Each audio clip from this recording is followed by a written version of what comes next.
Hi, my name's Phil. I like talking about politics, and it seems that whenever I have to discuss any of the privations that Brexit will cause people in the UK in general, the situation very often seems to be amplified for the people of Northern Ireland.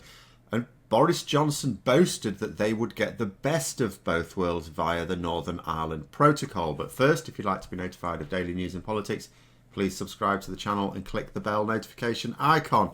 So, we now have reports that Brexit will mean the cost of operating supermarkets in Northern Ireland is going to shoot up unless something is done about it. So much so that operators are potentially going to have to pull out of Northern Ireland altogether. Now, the reason for this is that all the costly paperwork that Boris Johnson said wouldn't exist. He assured businesses last year that there would be no extra paperwork and that if anyone was told to fill any in, his advice was to put it in the bin. In fact, if memory serves, I think he invited them to send it on to him and he would put it in the bin personally. Over half a year later, of course, and his message to Northern Ireland seems to be JK lol. So, as soon as we leave the transition period at the end of this year, the scenario will exist. So Northern Ireland remains in the customs union and the single market. Fantastic. But that means diverging from the rest of the UK, where it gets a lot of its food products from. And that means that any animal products passing from Great Britain to Northern Ireland will require a health certificate, an export health certificate. Now, export, you might think to yourself, well, it's not being exported, it's going from the UK to another part of the UK. Sure, but the border between Northern Ireland and the Republic of Ireland will remain invisible, So because of this, there is a risk of goods potentially passing from Great Britain where there will not be regulatory alignment with the EU. I mean, it won't change overnight, but the capacity for it to is there. So that would be against World Trade Organization rules if it passed not just into Northern Ireland. I mean, that's fine. But if it passed into the Republic of Ireland, which it easily could without any further checks, that would be against WTO rules without an agreement with the EU. And of course, it's a huge smuggling risk for the EU as well.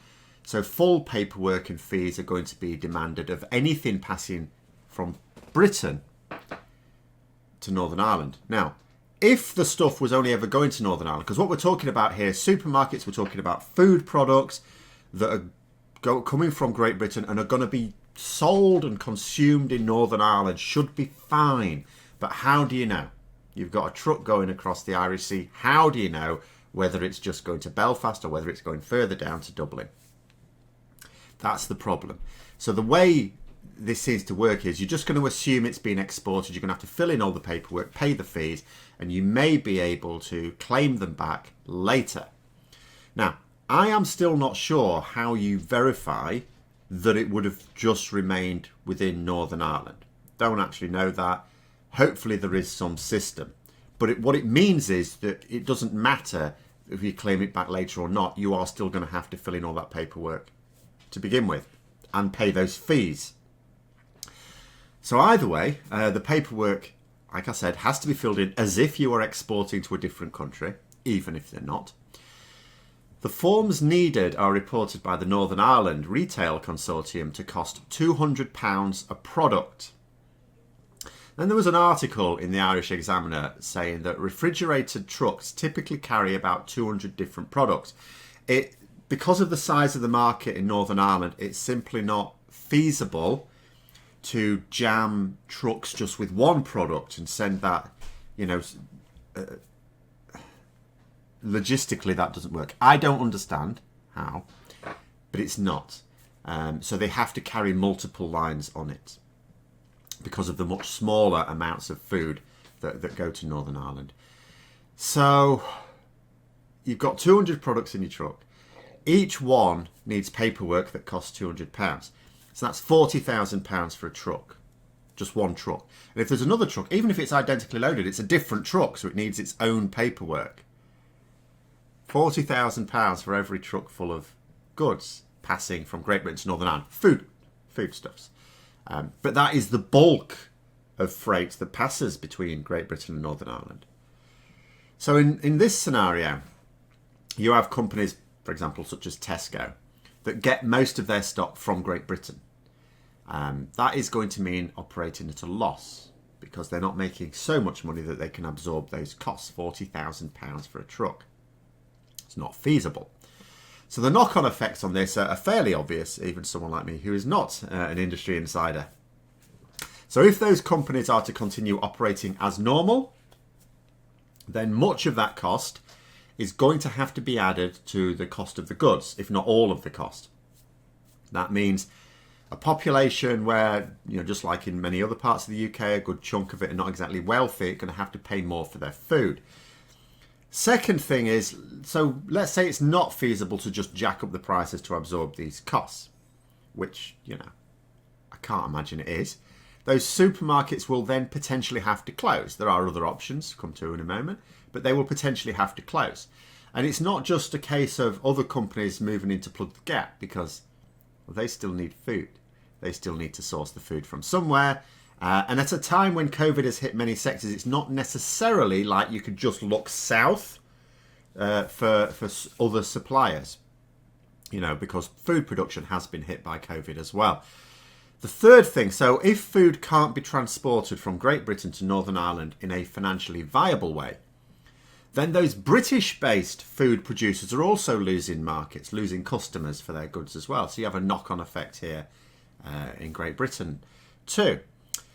So in terms of alternatives, there is talk of reducing the range of food available. So we had that with COVID, when we had the initial food shortages with COVID. Certain lines stopped being produced. You didn't really notice it that much. I noticed it because I like Heinz Mulligatawny, and they stopped making Heinz Mulligatawny. It's back now. Don't worry, it's back now. You could see a more severe form of that in order to reconfigure the sector to be profitable, whilst again providing goods at a reasonable price. So yeah, the range of food could be reduced, possibly. That would be one plan. But it would still have an impact on people in Northern Ireland.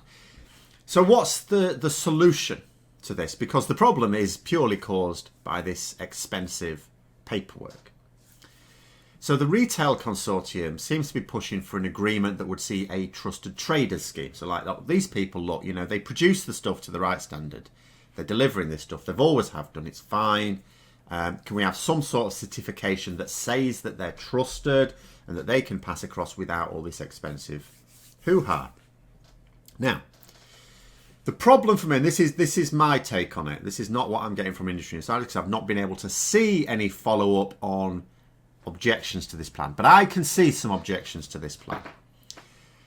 The problem is that after Brexit, Northern Ireland remains locked in the EU single market and customs union. That was, of course, to ensure that the Good Friday Agreement, which is an essential part of the Irish peace process, remains in place. Now, I was not entirely convinced that it does, but people seem to be happy that it does preserve the Good Friday Agreement, so that's fine. However, with the UK lowering the standard on goods coming into the country at least, and the option to lower food standards on goods produced in Britain as well, you have that risk to the integrity of the single market from goods flowing from Great Britain to Northern Ireland. And the thing is, for the EU to support such a scheme, it doesn't help them. You think to yourself, from the EU's point of view, what is the benefit to the EU? I'm not saying they couldn't see their way to supporting it. Maybe they could with some very, very beefy guarantees from the UK government. A UK government that has shown itself to be untrustworthy, so they'll want cast iron guarantees. Not promises, not a gentleman's handshake. They will want actual cast iron guarantees in law. And I don't know what that would take the form of. Because the problem is, like I say, such a scheme would exist to help principally the people of Northern Ireland, as well as food producers and supermarkets based in Britain. But neither of those territories is in the EU. They're not EU members. And Bloomberg, which is one of the places reporting on this, quoted a retail analyst describing the viability of the grocery industry in Northern Ireland as in question. So in the rest of the UK, we are facing a possible Brexit where much of our food can't be imported in a reasonable time. That would definitely reduce the range of goods, because fresh food being imported from Europe, I mean, it will just spoil if it's left in a queue for too long. If it can't get through the ports quickly enough, it will just spoil.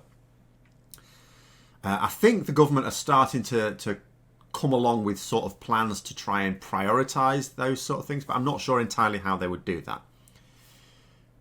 But it would also mean the price of many staple foods increasing, which will hit the poorest. So we have a serious problem in Britain.